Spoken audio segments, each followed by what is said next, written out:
Apabila Pertubuhan Kebangsaan Melayu Bersatu atau UMNO terbentuk pada tahun 1946, ia adalah hasil muafakat 41 pertubuhan-pertubuhan Melayu dalam Kongres Melayu Semalaya pertama di Kelab Sultan Sulaiman, Kampung Baru, Kuala Lumpur.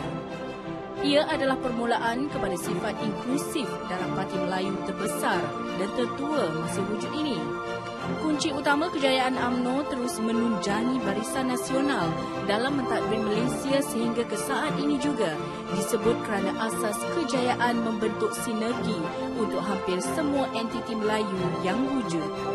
Selepas hampir 7 dekad, sifat inklusif di dalam UMNO kembali direnungi dan mahu diperkasakan sebagai elemen utama yang menjadikannya istimewa berbanding parti-parti seteru politiknya. Pada zaman globalisasi, penyatuan didefinisikan bukan sahaja kepada kelompok dalaman Parti Melayu itu sendiri, tetapi tuntutan semasa memerlukan UMNO menjadi wakil kepada sesuatu yang lebih besar, rakyat secara amnya. Penambahbaikan ini turut dikaitkan sebagai keperluan kepada survival UMNO dan menjustifikasi relevan kewujudannya dalam masyarakat pasca moden.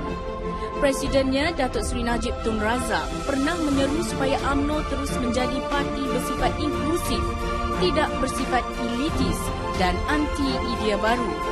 Sehubungan itu, beliau berkata UMNO mesti membuka pintunya seluas-luasnya kepada semua golongan masyarakat, tidak kira golongan tua, remaja, intelek, pekerja biasa dan latar belakang sosio-ekonomi mereka. Dalam mendepani kehendak semasa, UMNO dilihat perlu berpegang kepada falsafah penubuhannya sebagai parti yang boleh mewakili segenap lapisan masyarakat dan sekiranya menjadi realiti, UMNO akan menjadi sebuah parti yang semakin kuat. Pada masa yang sama, cabaran yang perlu ditempuh adalah untuk memastikan juga UMNO masih lagi parti utama yang memperjuangkan letak duduk bangsa Melayu. Assalamualaikum warahmatullahi wabarakatuh. Salam muhibah dan selamat bertemu. Kami bawakan pandangan anda, tontonan anda secara langsung dari pelantaran Aras 2 Pusat Dagangan Dunia Putra selama 1 jam bersama saya Munawar. Saya adakan setugas pada malam ini. Ya, saya Wan Syarina dan Said Bangunan Keramat ini telah menjadi simbol penyatuan Parti Kebangsaan Melayu Bersatu UMNO sejak sekian lama dan saban tahun anggotanya datang berhimpun dalam satu persamaan yang mereka ada, iaitu perjuangan kepada bangsa. Dan menarik apa yang telah pun kita mulakan tadi, kecintaan itu juga membawa seruan UMNO inklusif sebagai sebahagian dari paluan gendang sebelum bermulanya Perhimpunan Agung UMNO kali ini. Saban tahun Rina, apabila saya mengendalikan rancangan berkait dengan Perhimpunan Agung UMNO ini, saya selalu mengatakan bahawa ada satu istilah yang selalu digunakan oleh ahli UMNO bahawa UMNO itu parti keramat. Ada mereka yang mengkritik ia tidak keramat, ada yang mengatakan ia keramat. Tetapi hakikatnya satu, ia merupakan satu parti yang monumental dalam pembangunan negara, masih kekal sebagai parti yang menjadi tunjang pemerintahan kerajaan Malaysia. Dan saya selalu sebutkan ini yang saya nak tegaskan. UMNO yang semakin kuat ataupun UMNO yang semakin berpadu akan memberikan dampak positif kepada negara. Dan UMNO yang semakin melemah, apa juga penyakit yang dihidapinya akan memberikan kesan yang berlawanan dengan apa yang kita nak. Sebegitu jadi, besar pengaruhnya. Itu realitinya. Dan itu yang kita lihat, turun naiknya dinamika dalam UMNO itu juga termasuk apa yang kita bakal saksikan dalam Perhimpunan Agung UMNO 2015 ini, akan ada isu-isu yang ditangani. Tetapi istilah inklusif itu menggambarkan bahawa perlu ada usaha pemodenan di dalam UMNO sendiri. Kerana saya berbicara tadi dengan tetamu-tetamu, bagaimana wajah UMNO 20 tahun, 50 tahun. Foundation ataupun asasnya kena bermula hari ini. Setiap tahun kita sebutkan ini. Apakah kali ini ada dua isu? Sama ada apa yang diperdebatkan akan benar-benar memberikan dampak, atau yang kedua, kita akan benar-benar mendengar suatu idea baru yang akan breakthrough. Itu yang saya nak lihat di dalam perhimpunan pada kali ini. Keterangkuman ini sendiri sesuatu yang sangat berlawanan dari eksklusif dan ia menjanjikan menyeluruhnya, sifat menyeluruh itu sendiri. Dan menarik kerana ia telah diasaskan sejak awal pada tahun 1946 lagi semasa penubuhan UMNO. Adakah ia mampu dikekalkan sehingga sekarang ini? Dan kita ada tetamu sama-sama kita. Ya, tapi kita di pelantaran ini juga bukan hanya tetamu yang berada di pentas. Ya, betul. Di hadapan juga ramai yang sedang datang memeriahkan dan suasana penuh dengan bendera UMNO, persiapan untuk menjalankan Perhimpunan Agung UMNO. Di hadapan pentas ini juga ramai yang mendengarkan dan menonton secara langsung tidak diundang, tapi kami mewar-warkan mengalu-alukan tuan-tuan untuk terus berada di sini. Tak ada soalan dari pentas. Ya, tidak ada soalan dari pentas. Okay. Dan sampai ke aras 4 pun sebenarnya boleh menyaksikan kita sekarang bersama langsung di sini dari Pelantaran Putra PWTC, dan bersama-sama kita 3 tetamu sekarang ni. Yang pertamanya ialah yang berbahagia Datuk Mustafa Kamal Muhammad Yusof dari UMNO bahagian Seputih Kuala Lumpur. Apa khabar, Datuk? Bagus, alhamdulillah. Alhamdulillah. Ya, terima kasih kerana bersama-sama kami. Seterusnya Yang Berhormat Datuk Hajah Shahniza Samsudin, UMNO bahagian Maran, Pahang. Datuk sihat ya? Alhamdulillah, syukur. Dan kalau nampak merah-merah semuanya biasanya orang kata 2 sihat tahun lah. saya tak jumpa Datuk Shah ni. Berjumpa masa UMNO je. Baik, dan juga merah semangat membara. Itulah dia.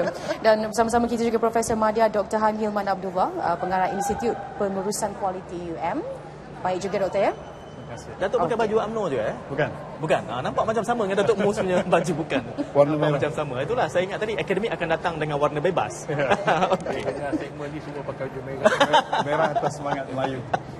Okey. Okey. Baik, yang pertama sekali mungkin Datuk, kalau kita bercakap tentang inklusif yang menjadi asas sejak penubuhan UMNO lagi, maka kalau boleh kita dalami terlebih dahulu definisi inklusif yang diinginkan sebenarnya oleh semua peringkat UMNO ini. Okey, terima kasih kepada pihak TM. Pertamanya saya mengalukan Perhimpunan Agung UMNO 2015 ini adalah satu platform yang mana dibawanya segala permasalahan, segala apa-apa yang perlu diberi pandangan supaya diangkat menjadi dasar kepada negara, dan ianya mengikut pada tahun ke tahun, ianya memang banyak telah dilakukan hasil daripada Perhimpunan Agung UMNO itu sendiri. Dan saya yakin dengan Perhimpunan Agung ini juga akan membawa satu lembaran baru ke arah 15 ke arah pilihan raya. Kerana kita nak melihat kali ini sejauh mana kekuatan UMNO bersama dengan cabaran-cabaran yang dahsyat daripada dalam dan luar ini, dan saya rasa inilah platform yang terbaik yang perlu diluahkan, diberi pandangan kepada peringkat tertinggi agar ianya menjadi satu bentuk perjuangan yang baru tapi masih mengekalkan konsep-konsep asalnya pertubuhan UMNO itu. Agak ironis Datuk Shahniza, kita bercakap soal inklusifnya UMNO, tetapi saban tahun perdebatan-perdebatannya bersifat retrospektif, melihat ke dalam. Melayu hanya Melayu, bukan Melayu yang memimpin kepelbagaian kaum itu. Bagaimana inklusif itu akan diterjemahkan dalam semangat intipati perdebatan perwakilan kali ini? Saya melihatlah saban tahun setiap perdebatan dalam Perhimpunan Agung UMNO ini memang seperti mana Tuan Syed katakan tadi, bersifat inklusif. Tetapi saya melihatnya walaupun mereka mendebatkan tentang kekuatan Melayu itu sendiri, bagaimana orang Melayu mesti bersatu untuk memimpin negara kita, dia sebenarnya mempunyai satu petanda bahawa orang Melayu melalui UMNO mesti kuat ya untuk turut melindungi kepentingan hak-hak kaum-kaum lain yang berada di tanah Melayu, di negara kita ini sendiri ya, bukan sahaja hanya tertumpu kepada orang Melayu. Kerana selama ini pun atas semangat kemerdekaan kita pada tahun 1957, orang Melayu itu telah diterima ya oleh kaum-kaum lain sebagai pemimpin yang kita, we lead the nation ya. Jadi sebab itu bagi saya kita mesti mengukuhkan orang Melayu itu sendiri mesti kukuh, bukan sahaja dari segi politiknya tapi dari segi ekonominya, untuk sama-sama kita lead the nation macam saya katakan tadi. Dan apabila namanya sendiri Parti Kebangsaan Melayu Bersatu berkembar terdahulu dan sekarang UMNO, jadi mungkin doktor juga boleh ulas cabaran untuk menjadi inklusif apabila UMNO itu sendiri eksklusif kepada bangsa Melayu sahaja. Dan kata Datuk Shahniza, kita kena menjadi bangsa yang kuat. UMNO harus menjadi parti mewakili bangsa yang kuat untuk memimpin bangsa-bangsa yang lain. Assalamualaikum warahmatullahi wabarakatuh. Terima kasih RTM. Saya melihat bagaimana UMNO boleh berperanan dalam konteks yang sebenar sebagai tunjang kepada Barisan Nasional adalah dengan cara ianya menjadi harapan kepada semua. Dia tidak hanya menjadi harapan kepada orang Melayu, tetapi kita juga ia menjadi harapan kepada bangsa India, orang Cina, orang Kadazan, Dusun dan sebagainya. Dengan cara lain, dengan kata lain, kita ingin menjadikan UMNO ini platform kepada bangsa Melayu mengangkat agenda-agenda besar orang Melayu, dan di masa yang sama kita ingin memastikan bahawa setiap harapan anak Cina di pekan kecil seperti di Behrang Station contohnya diangkat juga diperjuangkan oleh UMNO. Harapan seorang anak India di estate Cangkar Asah contohnya, di mana saya berasal contohnya. diangkat ke satu platform yang terbaik. Kita tidak mahu ada rakyat Malaysia merasa tercicir dan yang memimpin negara ini tunjangnya UMNO tetapi mereka rasa terpinggir. Jadi dengan kata lain, apa yang penting di sini adalah kita tidak mahu berlaku inclusion error dan kita tidak mahu berlaku exclusion error, iaitu apa yang perlu dimasukkan mestilah yang betul dan apa yang kita perlu keluarkan mestilah perkara yang betul. Jadi barulah kita dapat berada di platform yang jelas untuk memacu negara. Doktor seorang akademik ya, saya mohon doktor gunakan kaedah akademik untuk tunjukkan kepada saya bahawa anekdot-anekdot yang Datuk sebutkan tadi pernah timbul dalam mana-mana perdebatan perwakilan kita, bahawa kita inklusif sehingga kita pernah menampilkan anekdot memenangkan kaum lain dalam perdebatan perwakilan UMNO. Pernahkah itu berlaku? Saya melihat kalau daripada konteks bagaimana kita harus membawa agenda itu dalam secara yang menyeluruh, kita harus melihat dalam konteks negara kita bagaimana Tun Sambatan, Tun Tan Cheng Lock dan Tunku Abdul Rahman membina negara ini bukan atas kepentingan individu-individu atau kumpulan tertentu. Negara ini dibina dalam konteks yang mana mereka, founder negara kita ini, mereka menggunakan asas kebersamaan yang mana harus kita lihat dalam sudut akademiknya. Kita harus lihat, sebagai saya tenaga akademik di universiti, saya tidak melihat seorang anak India, seorang anak Cina yang ada dalam dewan saya, dewan kuliah saya sebagai individu asing. Saya melihat mereka ini harapan negara. Jadi mereka harus diterjemahkan pemikirannya, diasah pemikirannya dalam konteks bagaimana apabila dia keluar nanti, dia akan menjadi pembela kepada bangsa Melayu, pembela kepada bangsa Cina dan juga bangsa India dan selain-lain.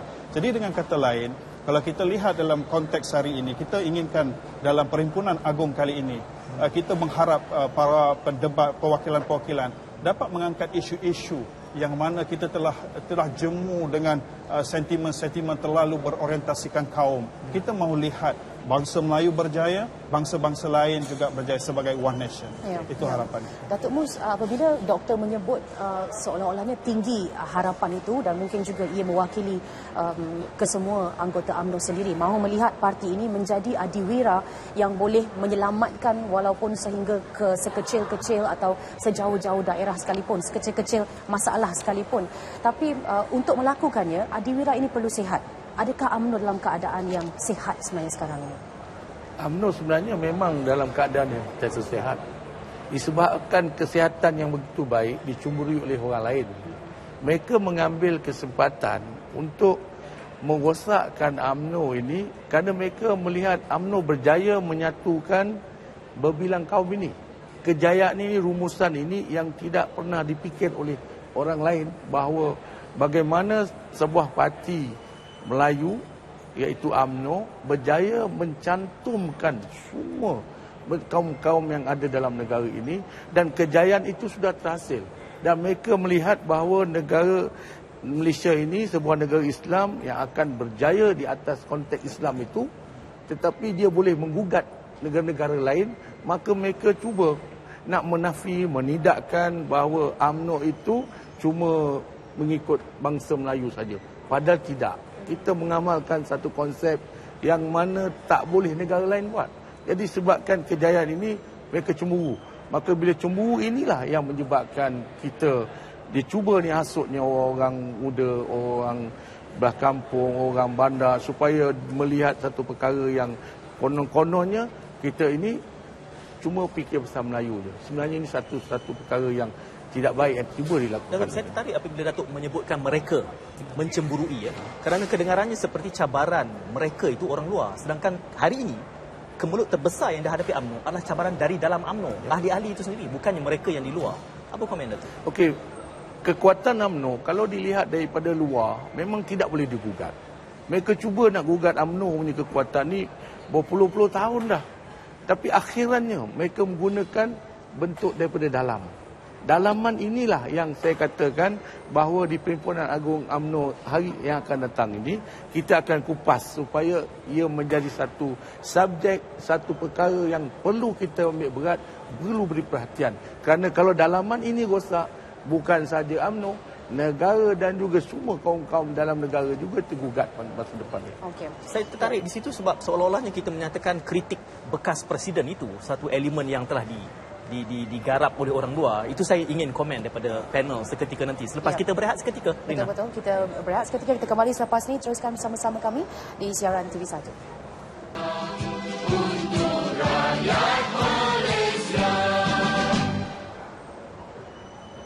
Kembali semula dalam program istimewa sempena Perpadanan Agong UMNO 2015. Sekarang ini dari Pelantaran Putra, Pusat Dagangan Dunia Putra PWTC, dan menyambung semula apa yang kita sebutkan lebih awal tadi, Syed, dan Datuk Shahniza juga nak menyambung sedikit lagi tentang apa yang Syed juga telah berikan rencah apa yang dihadapi dalam parti UMNO itu sendiri. Saya setuju dengan apa yang dikatakan oleh Datuk Mustafa sebentar tadi. Sebenarnya UMNO ni memang dicemburui. Ya. UMNO, macam saya kata tadi, telah berjaya memimpin bangsa-bangsa lain melalui Barisan Nasional. Ya. Setelah lama, beberapa dekad kita menerajui kepimpinan negara. Dan pihak pembangkang, dia sentiasa memikirkan strategi macam mana nak melemahkan. Kalau kita tengok pakatan pembangkang, each other, ya, setiap parti cuba mendominasi parti yang lain. Tetapi semangat dalam Barisan Nasional, UMNO menunjangi Barisan Nasional, ya, di mana MCA, MIC dan parti-parti yang lain yang bernaung di bawah Barisan Nasional sentiasa memberi kepercayaan kepada kepimpinan UMNO untuk lead the nation.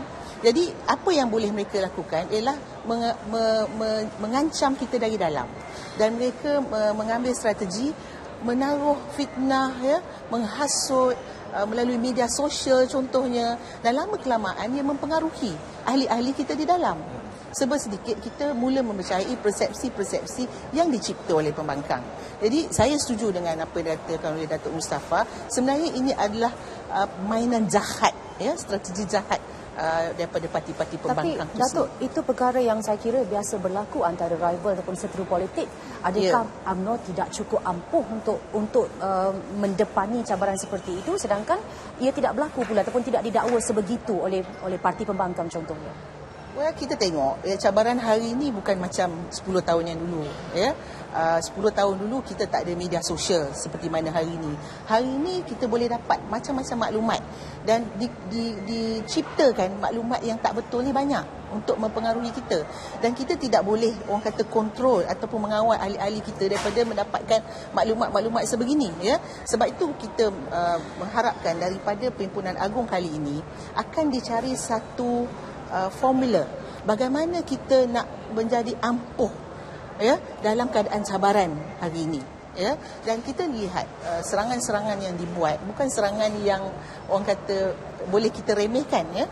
Ialah satu serangan yang sehingga boleh menukar minda kita dan menukar persepsi kita kepada UMNO itu sendiri. Sebab itu kekuatan dalaman parti dan kesetiaan kepada pemimpin adalah sangat penting dalam cabaran masa kini. Soalan Rina kepada Datuk Shahniza tu saya ingin pertajamkan lagi, tapi saya nak beralih kepada Dr. Haim, ya. Kerana kita memberikan justifikasi cabaran media baru. Sedangkan cabaran media baru tu bukanlah eksklusif kepada UMNO. Semua parti politik menghadapi cabaran yang sama. Tak benar kalau kita kata UMNO sahaja berhadapan dengan cabaran itu. Semua, nak kata fitnah internet, semua parti menghadapi yang sama. Tapi kita memang boleh menjangkakan UMNO sebagai parti yang paling lama, paling senior, dengan baggage-nya, dengan historical background. Itulah strateginya. Jadi disebut tadi mencari formula.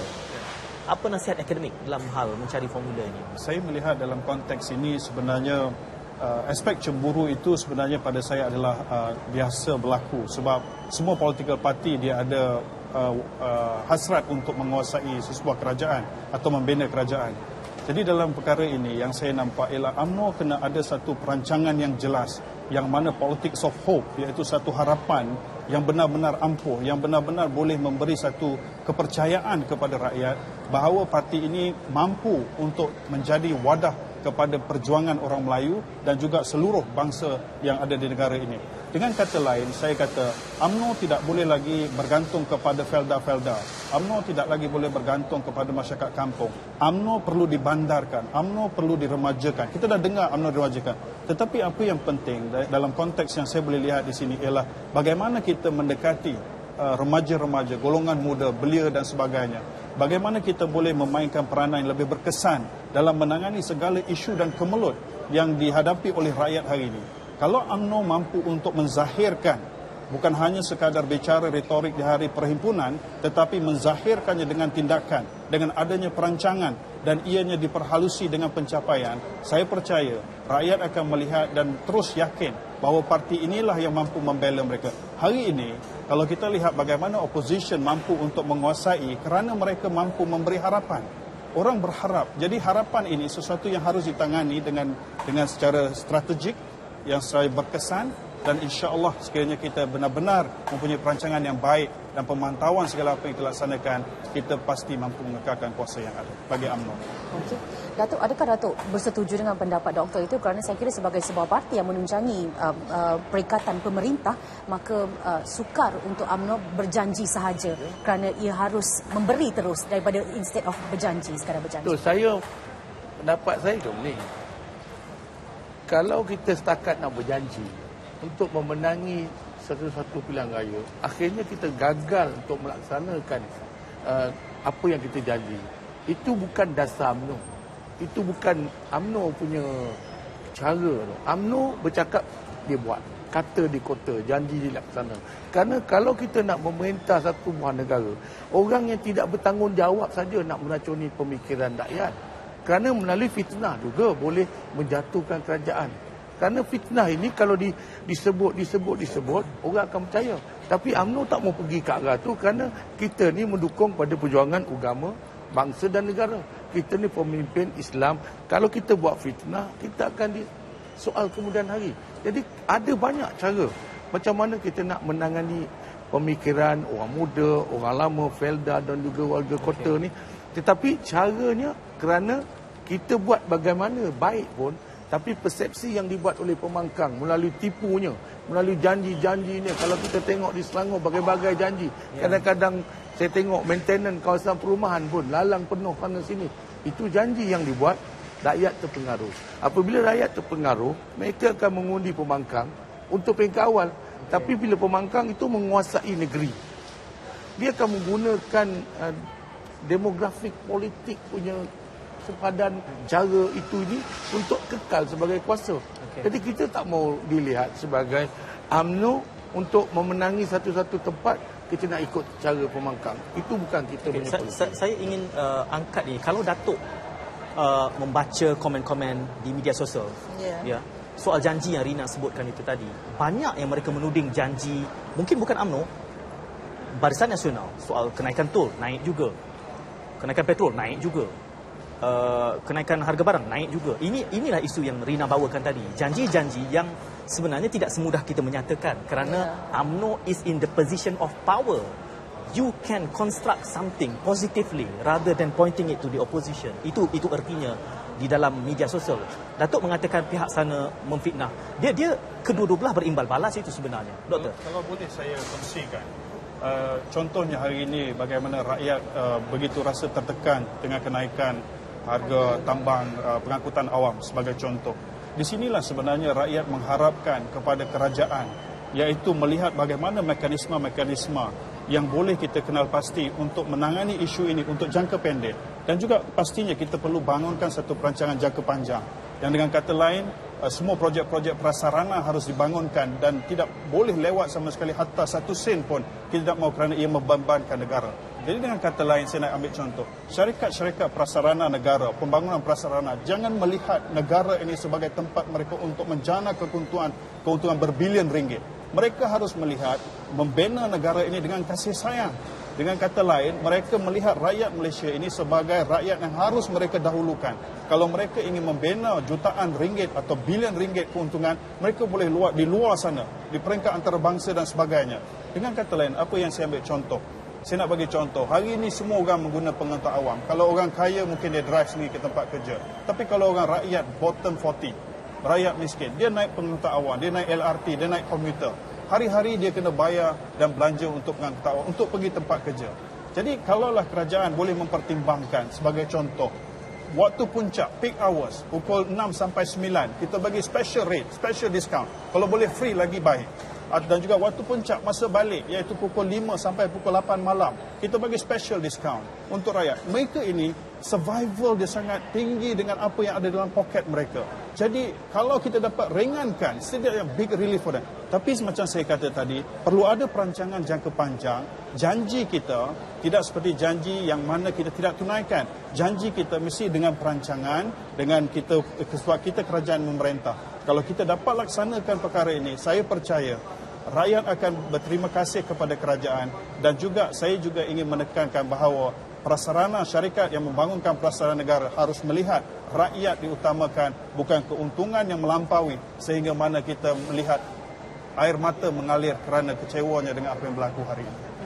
Datuk Shahrizal merasakan menjangka adakah itu antara perkara-perkara yang akan dibawa ke medan perbahasan Perhimpunan Agung UMNO kali ini, isu rakyat ataupun mungkin isu dalaman UMNO yang juga Saya rasa kedua-duanya sekali akan mendapat perhatian pembahas-pembahas dalam Perhimpunan Agung kali ini, kerana saya kira ini adalah dua isu yang sangat dekat ya dengan ahli UMNO itu sendiri, dan kerana kita seperti mana Datuk Mustafa kata tadi dan juga Prof katakan, kebanyakan ahli UMNO kita ni ramai berada di luar bandar ya, dan generasi muda Felda contohnya, dan bagaimana generasi muda secara keseluruhannya hari ini harapannya penempatan ya, contohnya mereka kenaikan harga rumah yang kita tak mampu nak beli, itu yang dia keluar cerita rumah mampu tengok saja ya, tak mampu beli. Jadi kerajaan kena sentiasalah seperti mana kata profesor tadi mencari jalan. Jadi saya yakin dalam perbahasan kali ini jurucakap kita akan memberikan pandangan ya, bagaimana pertama untuk kita mengukuhkan parti. Bila parti itu telah kukuh dari segi dalamannya, insya-Allah kerajaan akan kuat ya, dan bila kerajaan itu kuat, kerajaan dapat merancang perkara seperti mana yang dikatakan tadi oleh profesor, perancangan jangka pendek, perancangan jangka panjang ya, dan benefitnya, faedahnya kepada rakyat ya.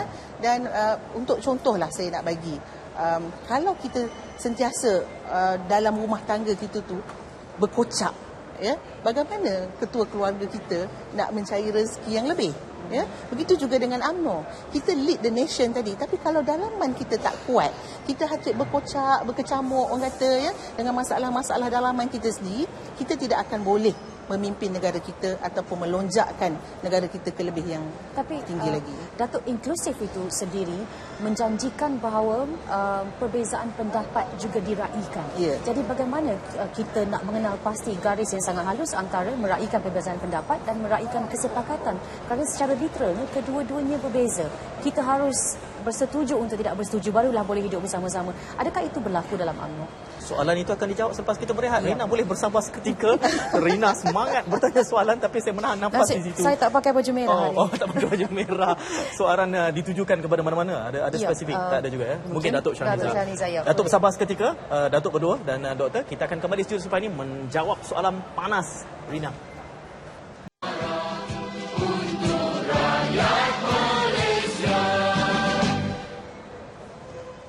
Okey, kita kembali bersama secara langsung. Saya Menawar dan Wan Syarina menemani anda selama 1 jam, sekitar 25 minit berbaki bersama 3 panelis. Datuk Mustafa Kamal Muhammad Yusof, Yang Berhormat Datuk Haji Shahniza Samsudin, dan di hujung sana Profesor Madya Dr. Haim Hilman Abdullah bercakap tentang inklusifnya UMNO bersempena Perhimpunan Agung UMNO 2015. Sudah ada yang menegur baju saya merah. Merah. Tapi merah Lain tua hari ini. Saya merah tua. Lain Lain parti sikit. Lain sikit parti. Juga. Mungkin dia ikut usia. Ya. Okey. Ada teguran untuk bukan putera lagi. Ya. Soalan Rina tadi mungkin Datuk panas untuk kita. Tapi elok kita ulang semula sedikit konteks soalan itu sebelum Datuk Shahniza. Antara meraikan perbezaan pendapat dan meraikan kesepakatan antara satu sama lain untuk hidup bersama-sama ini. Tadi seperti yang Datuk sebutkan dalam analogi rumah tangga itu sendiri, adakah UMNO cukup bersedia untuk bertoleransi dengan perkara seperti ini? Saya rasa UMNO sejak mula diwujudkan ya, sejak mula ditubuhkan pada tahun 1946 telah pun mengamalkan amalan seperti mana yang dikatakan tadi, amalan kita meraihkan perbezaan pendapat. Sebab itu kita ada mesyuarat daripada peringkat cawangan, bahagian ya, sehinggalah ke Perhimpunan Agung UMNO, dan ada juga dibuat convention. Di sana kita mendengar suara ahli-ahli kita, mendengar pandangan ahli-ahli kita. Kita diberi usul oleh mereka, dan banyak juga sebenarnya usul-usul yang dibawa oleh akar umbi ini telah dilaksanakan menjadi dasar kerajaan dan juga telah dilaksanakan dalam negara kita tanpa kita sedar selama ni, ya. Banyak sekali, cuma mungkin kita tidak highlight, kita tidak maklumkan, ya. Saya bagi contoh, kalau saya ingatlah masa saya masih tahun 80-an, saya masih bersekolah ketika itu, ya. Tapi saya mengikuti persidangan-persidangan wanita UMNO contohnya. Antara yang diperjuangkan oleh wanita UMNO ketika itu ialah memakai uniform kepada jururawat, ya. Perjuangkan nak menutup aurat, pakai seluar, sebelum tu pakai skirt, ya. Dan akhirnya dia diimplement oleh kerajaan, ya. Itu contoh yang mudah sekali yang boleh saya bagi. Banyak sekali dasar-dasar kerajaan sebenarnya diresolusikan di dalam Perhimpunan Agung UMNO. Begitu juga di peringkat cawangan, usul tu dibawa sehingga ke atas. Jadi saya rasa tak ada masalah berkenaan untuk meraihkan perbezaan pendapat dalam UMNO. Sebab itu kita demokrasi, tetapi kita ada adab kita. Kita ada cara kita, ya. Kita adalah demokrasi terpimpin. Kita mesti menghormati pemimpin kita. Kita mesti ada cara yang baik untuk kita melontarkan pandangan-pandangan kita, ya.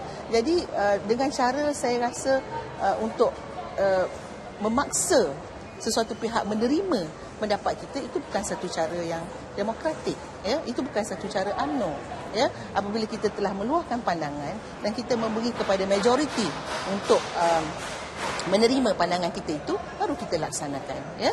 Jadi pada saya tidak ada masalah. Pada saya ini bukan satu perkara yang baru. Pada saya itulah amalan UMNO, kerana kita sentiasa meraihkan perbezaan pendapat, tetapi dalam masa yang sama kita juga bersepakat untuk melaksanakan sesuatu dasar. Tradisi UMNO selalunya memberikan ruang kepada pimpinan tertinggi bercakap, tetapi atas isu-isu semasa ini ada pimpinan tertinggi yang diubah tradisi itu untuk menyesuaikan apa yang disebutkan oleh Datuk Shahniza itu tadi. Bagaimana kita menjelaskan itu dalam semangat inklusiviti yang diinginkan? Apabila tradisinya pemimpin tertinggi itu bercakap, tetapi kerana kemelut semasa tidak diberikan ruang itu. Datuk? Saya tengok macam ni. Kita cerita pasal demokrasi, okey? Kalau demokrasi ini siapa saja boleh bercakap, ibarat di atas sebuah kapal sampan, kita ni beramailah. Salah seorang tebuk sampan itu untuk bocorkan sampan tu, adakah kita nak biarkan kerana ia ni demokrasi? Tidak boleh tertegur. Sedangkan sampan itu boleh tenggelamkan kita. So kita kena mengambil tindakan supaya jangan bocorkan sampan yang kita naik. Kalau nak naik, naiklah sampan yang lain. Kau buatlah apa yang kau nak buat. Tapi sampan ini meliputi semua peringkat umur, lapisan masyarakat. Dan kita jaga kita punya sampan baik-baik. Kalau bocor, kita tampal bersama. Itu yang saya maksudkan. So balik kepada keadaan semasa. Ini bukan satu perkara yang ada dalam perlembagaan. Ia satu tradisi saja. Dan kita penting sekali, kita kena menghormati apa yang diputuskan oleh majlis tertinggi. Itu dia. Sebagai seorang anak, kalau saya seorang anak, saya kena menghormati apa yang keputusan bapa saya buat. Walaupun kadang-kadang hati ni rasa macam kecewa sikit, tapi itu keputusan. Kerana pemimpin yang tertinggi, dia nampak lebih jauh daripada saya yang ada di bawah. Yeah. Jadi ini yang saya tengok. Jadi dalam menghadapi cabaran akan datang ni, setiap ahli UMNO dia perlu ada keikhlasan, kesetiaan itu. Niat dia itu kena ada. Kerana inilah kejayaan apa-apa saja pun. Kalau ini kita tak ada, kita nak gunakan atas kapasiti kerana kita kadang-kadang kisah Nabi Adam, bagaimana Nabi Adam AS dikeluarkan daripada syurga, diturunkan ke bumi. Nabi Adam tak salahkan iblis, tak salahkan syaitan, tak salahkan pasangan dia, dia tak salahkan siapa pun. Disalahkan diri dia kerana dia tidak menghormati dan melanggar peraturan dia kerana dia ada bos. So bila ada bos, so kena ikutlah apa yang bos punya pandangan. Kerana kita dalam satu kapal. So balik kepada demokrasi, kita tidak boleh open entam kita punya kepimpinan kerana kita negara yang memerintah. Kalau kita bukan parti yang memerintah, kita duduk sebagai parti yang bukan pemerintah, you cakaplah apa saja pun kerana mungkin tidak menyebabkan apa-apa masalah berlaku. Tapi ini parti memerintah. Nak tegur bapak kita, takkan kita nak pergi cakap kat orang luar. Takkan kita nak gunakan speed yang lain untuk entam bapak kita. Kita cakap dalam dapur supaya faham memahami. Itu maksud saya. Saya pegang analogi yang Datuk berikan, ya. Nak menampal bocor kapal, kita tampal bersama-sama. bagaimana tampalan itu boleh dibuat? Bukankah agendanya di dalam Perhimpunan Agung UMNO inilah forumnya kalau kita ingin membuat teguran? Kalau tu saya kata tadi, kalau kita melihat kepentingan parti, kepentingan negara itu lebih, kita tampallah bersama. Tapi kalau kita melihat kepentingan peribadi, kepentingan... Jadi kita perlu tutup kita, tanpa perlu diketahui apa masalah sebenar parti? itu kita selesaikan dalaman. Kita selesaikan. Kerana yang penting pilihan raya. Bila UMNO tidak membuat pemilihan tahun depan, ianya dibawa di dalam majlis tertinggi. Dibincang kepada semua ahli majlis tertinggi. Ditanya apa keputusan yang perlu buat. Semua setuju 100%, pilihan raya UMNO ditunda. Tapi no issue. Tapi bila keluar pada mesyuarat, ada yang kata Presiden saja nak gunakan kuasa dia. Apa yang Datuk Seri Najib buat tu dah memang elok dah. Cuma beri peluang kepada dia membuktikan apa-apa yang telah kesilapan dia, kerana semua pemimpin dalam UMNO ada rekod kejayaan dan ada rekod dari segi masalah-masalah. Tapi kita bersatu menyokong kepimpinan atas institusi presiden itu, bukannya nama. Sebab tu kita sampai hari ini kita boleh kekal. Prof, sebagai pemerhati mungkin boleh juga kita gambarkan secara keseluruhannya pergerakan UMNO itu sendiri dan sifat inklusif yang diseru-seru. Kerana seruan itu datang dari pucuk pimpinan. Akar umbi juga mengatakan UMNO perlu menjadi inklusif. Datuk Shahniza, Datuk Mus juga menyebut bahawa UMNO telah lama berjaya mengekalkan ciri-ciri itu. Jadi pada peringkat mana sebenarnya kepincangan itu wujud? Dan saya menganggap ia masih pincang kerana seruan itu masih perlu dibuat, masih perlu diingatkan sampai sekarang. Kalau saya melihat dalam konteks UMNO hari ini, saya ingin melihat dari skop bagaimana kita melihat seluruh rakyat Malaysia itu. Kalau kita lihat bagaimana kita melihat ahli PAS, bagaimana kita melihat ahli DAP, bagaimana kita melihat ahli PKR contohnya. Adakah kita sebagai sebuah parti UMNO sebagai parti pemerintah melihat UMNO itu milik UMNO?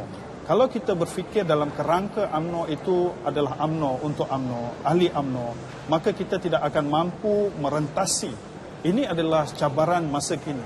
Cabaran hari ini setengah-setengah pihak, dia tidak berminat kepada political party itu. Dia lebih berminat kepada wawasan parti itu. Dia lebih berminat kepada kerja parti itu. Jadi dalam kerangka ini, kita mungkin dulu kita sentimennya kuat atas nama parti. Tetapi hari ini yang saya katakan di awal tadi, kita nak ke depan. Apakah perancangan 50 tahun akan datang UMNO? Perancangan 100 tahun akan datang UMNO. Walaupun kita lihat berbagai-bagai pihak mengasak UMNO dari luar dan dalam. Tetapi UMNO mesti jelas. UMNO mesti mampu untuk visualize apa juga yang dia inginkan. They need to be able to visualize in order to actualize. Yang inilah yang rakyat ingin lihat. Inklusiviti itu perlu dilihat dalam konteks orang Melayu, baik remajanya, baik golongan seniornya ataupun siapa juga, dan juga baik di kampung maupun di bandar. Dan juga UMNO ini kita harus melihat bahawa dia juga mampu untuk memberi satu platform kepada bangsa lain. Ya, walaupun dia tidak menjadi ahli UMNO, walaupun dia tidak menjadi ahli Barisan Nasional, tetapi dia pengundi. Dan dia pergi ke ballot bila masa dia mengundi itu, dia tahu parti yang dia akan sokong adalah parti yang mampu memperjuangkan nasib dirinya, keluarganya, right? Dan parti itu adalah UMNO sebagai contoh. Jadi dalam perkara inilah inklusiviti itu merentasi ahli sahaja, tetapi pemikiran, minda dan harapan rakyat seluruh. Saya suka banyak soalan Rina. Saya selalu nak mengangkat apa yang dia dah tanya. Atau saya rasa nak jawab, nak tolong jawab kan? Bukan nak jawab juga. Sebab banyak kali ya Dr. Haim menyebutkan soal UMNO perlu jelas, UMNO perlu memberikan politik harapan. Itu ayat-ayat yang Dr. mengulang-ulang. Adakah itu bererti Dr. belum melihat petanda itu sepanjang pengalaman memerhatikan debat-debat di dalam Perhimpunan Agung UMNO? Belum nampak tanda bahawa UMNO sudah berganjak ke arah itu? Perlu itu kenapa? Saya suka menyatakan di sini bukan kerana tidak ada tanda-tanda, kerana harapan sebenarnya. UMNO telah mampu bertahan selama 58 tahun dan kita telah merdeka, dan parti yang banyak berjasa menghantar ratusan ribu kalau tidak jutaan anak Melayu ke luar negara, yang mana anak peneroka contohnya, orang-orang kampung seperti saya contohnya, mendapat peluang pendidikan dan sebagainya daripada sebuah parti yang memerintah, iaitu UMNO dan Barisan Nasional. Jadi parti ini terlalu banyak jasanya kepada orang Melayu, kepada negara kita Malaysia. Cuma yang apa saya katakan di sini ialah harapan itu ataupun anjakan itu ialah persediaan UMNO untuk 50 tahun akan datang. Kita tidak bicara tentang PRU 14 yang akan datang. Kita nak bicara PRU yang ke-30, PRU yang ke-40, yang mana UMNO masih relevan pada masa itu dan mungkin kita telah tidak ada pada masa itu. Tetapi yang penting di sini ialah apa yang kita tanam hari ini akan kita tuai 25 tahun akan datang. Itu Gandhi pernah berkata, apa yang kita tanam hari ini dia akan menghasilkan buah 25 tahun akan datang. Jadi kita harap bahawa UMNO ini terus relevan. Untuk terus relevan, maka kita perlu memastikan bahawa setiap perkara yang perlu kita susun atur secara strategik diatur dengan baik untuk memastikan hasilnya. Kita akan berehat seketika, Datuk. Datuk nak bercakap je kita berehat. Datuk cakap je kita berehat. Bukan sengaja tapi memang dah masa dia, Datuk. Datuk boleh tahan nafas sikit ya. Baik, kita kembali selepas ini teruskan bersama-sama kami di siaran TV1.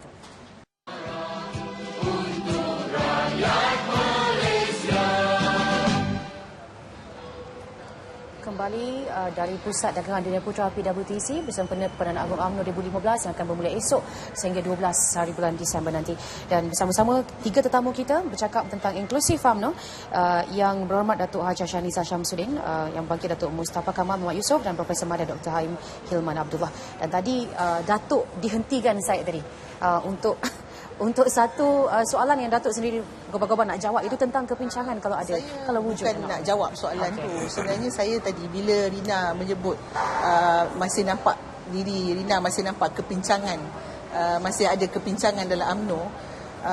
Bila mendengar tu tersentak juga ya hati saya sebagai seorang tetapi sebenarnya bila kita melihat dari sudut yang positif, bermakna Rina dan ramai lagi orang di luar sana masih menaruh harapan seperti mana dikatakan oleh Profesor tadi.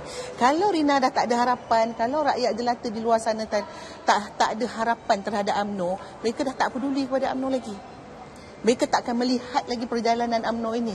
Mereka tidak akan mengkritik lagi UMNO ini. Mereka akan biarkan saja UMNO itu terus pincang, ya, seperti mana dikatakan oleh Rina. Tapi saya melihat bahawa rakyat hari ini seperti mana dikatakan oleh Profesor, bukan saja orang Melayu, tetapi orang India, orang Cina, ya, daripada pelbagai latar belakang di luar sana masih menaruh harapan yang tinggi kepada UMNO. Kenapa? Kerana dah terbukti selama ini UMNO adalah yang meneraju Barisan Nasional telah banyak berjasa. Kita telah banyak mengangkat keluar daripada garis kemiskinan bukan saja orang Melayu tetapi orang Cina dan orang India. Kita telah membawa Malaysia ini sebagai satu tahap yang telah dipandang di mata dunia. Kalau tidak ada kritikan-kritikan ini, bermakna UMNO telah tidak dipedulikan.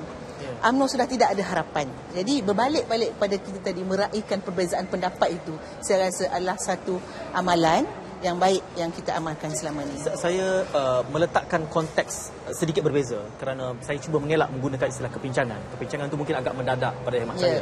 Tetapi kalau saya cuba memahami apa yang Rina cuba bawakan tadi adalah di sepanjang pengalaman memerhatikan secara dekat Perhimpunan Agung UMNO, saya ingin menggunakan istilah apa yang Rina sebut tadi, pengulangan-pengulangan.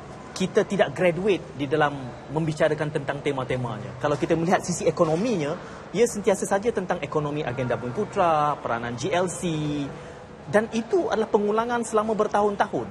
Tidak pernah ada suatu solusi yang tuntas. Ini pencapaiannya dan ini impact, hasil, outcome dan output. Ini istilah yang digunakan dalam GTP dan ETP. Saya mengambil istilah itu. Kalau dalam pendidikannya sentiasa saja soal beasiswa, pelajar miskin, luar bandar. Tetapi kita tidak pernah graduate. Dan ini selama 8 tahun. Tema yang sama. Di situ yang saya kira Rina menyebutkan bahawa kepincangan itu kerana pengulangan. Pada hemat saya bukan soal kepincangan. Pada saya menggunakan istilah lain. Saya menggunakan istilah kita tidak pernah graduate daripada kepompong itu. Mencapainya. Kerana itu ia harus sentiasa pencapaian itu tidak nampak dan tidak dirasa. Saya rasa kalau nak kata tak ada pencapaian, saya rasa kurang tepat lah. Kerana kita melihat banyak kejayaan dan pencapaian yang dibuat. Cuma sekarang ini apabila bentuk-bentuk pencapaian kita ni kita kurang war-warkan ataupun kita kurang promosikan apa yang kita buat. Baik, saya halang Datuk di situ. Kerana kalau Datuk kata pencapaiannya ada, tetapi yang dibawakan itu oleh perwakilan UMNO sendiri, bererti perwakilan yang hadir itu tidak memahami pencapaian yang dilakukan oleh kerajaan di bawah UMNO sendiri. Di mana logiknya? Saya menganggap setiap tahun apa yang dibawa oleh jurucakap kita ialah untuk memperbaiki lagi, mempertingkatkan lagi. Macam tadi kita kata, kita tahu masalah generasi muda hari ini tidak mampu membeli rumah. Jadi kerajaan hasil daripada perbincangan kita di Perhimpunan Agung yang lepas, kita telah ada syarikat perumahan negara contohnya. Tetapi mungkin syarikat perumahan negara ni belum dapat menyelesaikan keseluruhan masalah ketidakmampuan anak-anak muda kita untuk membeli rumah, ya. Jadi saban tahun akan diberikan cadangan-cadangan untuk menambah baik kepada apa yang telah kita laksanakan. Jadi saya pun sependapat dengan Datuk Musaffar, kalau kita kata kita tidak ada pencapaian, maknanya kita hanya datang berbahas sekadar ritual. Saya rasa itu kurang tepat. Ya, cuma mungkin kita tak bagi tahu balik kepada rakyat. Ini adalah hasil dan resolusi daripada Perhimpunan Agung. Kalau boleh saya tambah, di awal tadi saya kata UMNO perlu ada perancangan 50 tahun akan datang, atas 100 tahun akan datang. Dengan kata lain, kita ambil contoh hari ini, kita ada lambakan graduan yang kita tidak tahu ke mana mereka setelah mereka keluar daripada universiti. Kita perlu ada satu pangkalan data yang komprehensif, yang mengenal pasti berapa ramai jurutera yang ada, berapa ramai accountant yang ada, berapa ramai arkitek yang ada di luar sana yang sedang mencari pekerjaan. Supaya mereka, kita beri pendidikan, kita bebaskan mereka tanpa kita pantau mereka sebaiknya. Jadi dalam kata lain, kalau kita ingin membawa kepada aspek bagaimana UMNO ini relevan dan inklusif, dia mengambil kira, itu yang katanya dibahaskan itu, harapan para pembahas, pembawa usul dan sebagainya adalah untuk melihat kerajaan mengambil tindakan yang komprehensif. Bagaimana kita nak memastikan, contoh, saya bagi contoh, kita ada banyak syarikat-syarikat multinasional mendapat manfaat yang hubungannya dengan kerajaan kerana kemampuan kepakaran mereka dan sebagainya. Jadi kita boleh membuat dasar, contohnya kalau kita ada pangkalan data yang jelas, berapa ramai engineer yang kita ada, kita boleh buat dasar ataupun kita boleh buat satu ketetapan, 40% daripada pengurusan tertinggi syarikat-syarikat ini mesti orang Melayu, orang Bumiputera, kerana mereka ini mendapat manfaat daripada projek-projek kerajaan dan sebagainya. Begitu juga GLC. Jadi hari ini kita ingin melihat orang Melayu ini, kita lihat hari ini isu dia, income per capita, pendapatan isi rumah hari ini. Kalau national average lebih kurang 4,700.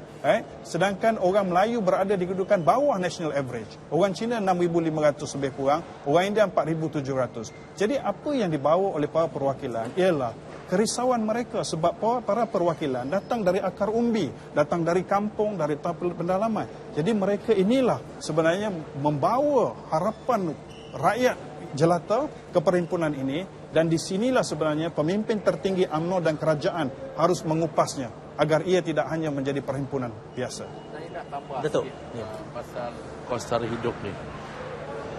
Saya melihat perhimpunan akan datang, ini antara perkara yang akan dibahas.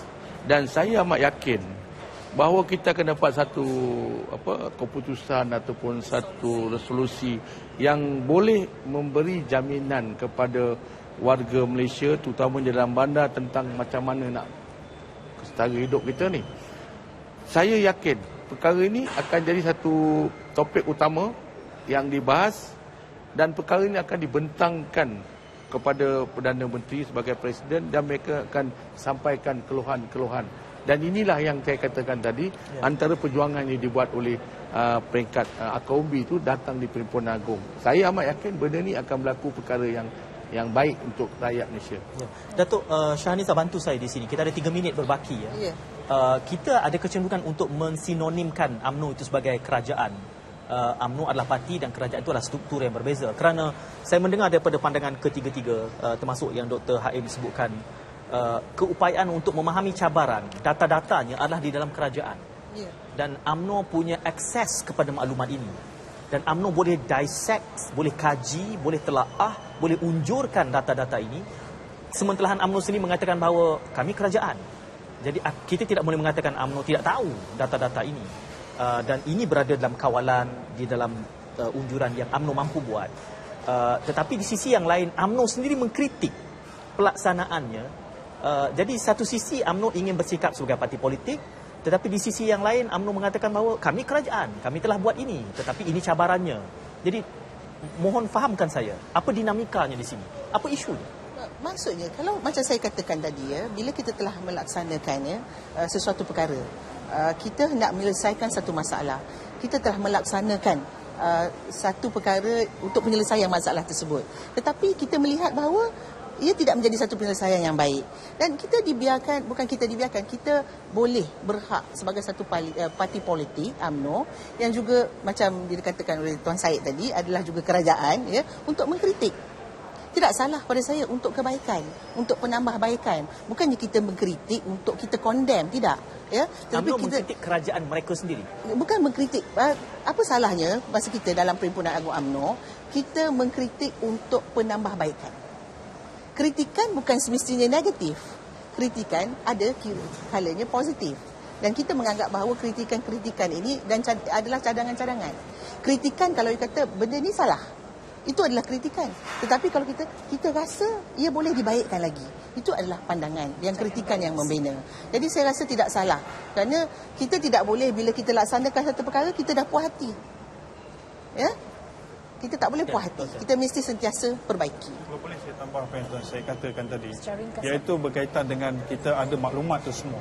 So inilah yang saya katakan, kita perlu ada pangkalan data, yang mana data kita convert jadi information, information jadi knowledge, knowledge jadi intelligent. Barulah kita dapat merangka satu. Jadi kalau boleh saya katakan, we need to have the right people in the right position. Ini sangat penting. Kalau UMNO, kalau kerajaan Barisan Nasional ingin terus berkuasa, dia perlu meletakkan the right people in the right position to deliver all the agenda. Kalau tidak, kita akan hanya promoting people to the level of incompetency, yang mana kita melihat banyak perkara-perkara yang kita rasakan tidak sepatutnya berlaku, tetapi berlaku. Kalau kita manage to address this problem, I believe UMNO, Barisan Nasional have a bright future. Kalau kita merasa ini pemanas badan, ini pemanas badan 1 jam yang baik untuk PAU selanjutnya. Ya, betul. Terima kasih kita ucapkan Dr. Datuk Shaniza, ya, dan juga Datuk Mus sekali bersama-sama kami pada malam ini. Esok akan bermula Perhimpunan Agung UMNO secara rasmi untuk tahun 2015, PAU ke-66 pada tahun ini.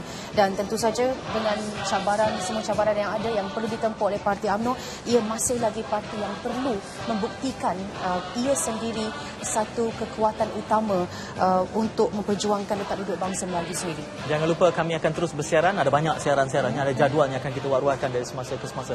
Saban malam dan pada hari-hari tertentu pada waktu siang, ikuti bersama, terus kekal kesetiaan anda bersama kami di TV1. Ya, dan mewakili penerbit serta seluruh tenaga produksi dari Pusat Dagangan Dunia Putra, saya Wan Syarina. Saya Munawar, mengundurkan diri. Jumpa lagi insya-Allah. Assalamualaikum.